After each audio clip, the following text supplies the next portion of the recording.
Les podcasts de Nouvelle Acropole France. Le suprématisme des Lumières. Fernand Schwartz, fondateur de Nouvelle Acropole en France. Article de la revue Acropolis numéro 359 de mars 2024, lu par Alice Tertrais. Toutes les époques et philosophies, malgré leurs bonnes intentions, ont un côté obscur. Bien qu'actuellement, en Occident, on l'ait oublié, le siècle des Lumières a, lui aussi, produit des effets sombres dont les conséquences nous concernent aujourd'hui. Les Lumières à la rescousse. De nos jours, dans certains pays, on se trouve confronté à l'obscurantisme naissant, à la fragmentation de la pensée, au nationalisme, au relativisme et aux idéologies diversitaires. Pour faire face à cela, ce mouvement intellectuel des XVIIe et XVIIIe siècles, que l'on a appelé Lumière, apparaît comme une réponse aux forces du chaos et du postmodernisme. C'est en effet une réponse pour ceux qui sont attachés à l'idéal du progrès indéfini, au rationalisme mécanique et au libéralisme classique. Le paradoxe des Lumières.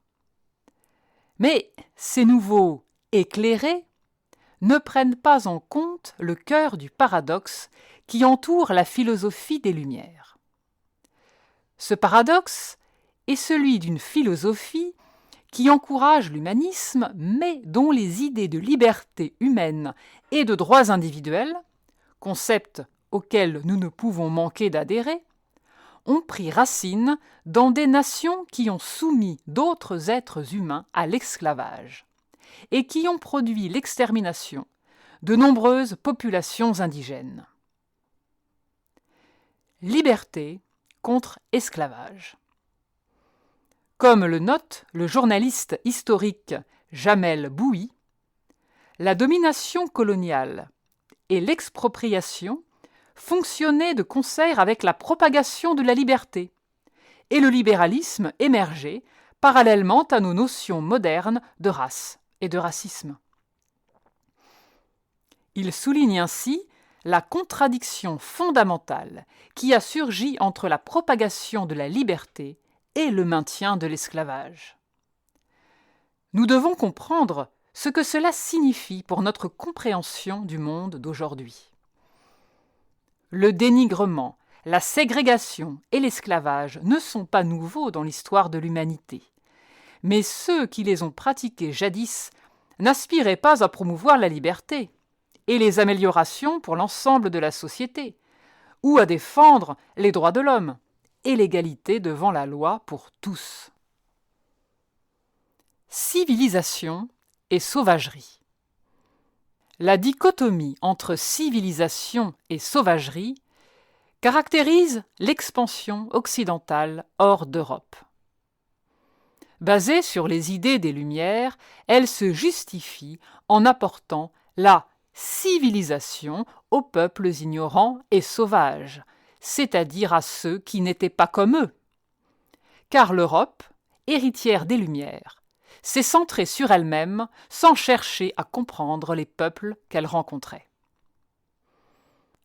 Ordre métaphysique ou classification expérimentale?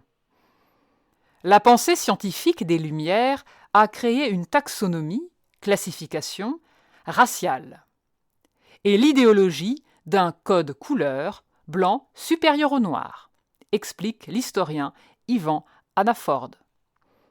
Il s'agit de laisser de côté l'ordre métaphysique et théologique des choses au profit d'une description et d'une classification plus logique qui ordonnerait l'humanité selon des critères physiologiques et mentaux basés sur des faits observables et des preuves expérimentales.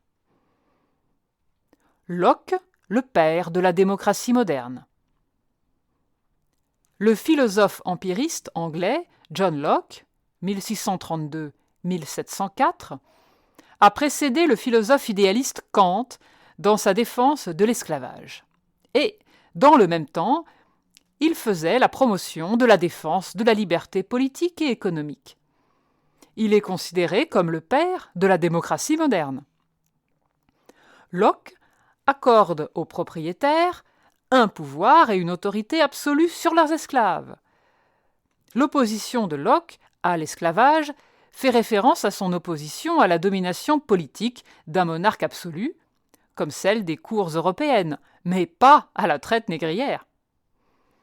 C'est ainsi que, finalement, ces notions d'infériorité ont pris racine dans notre société. La vérité des Lumières.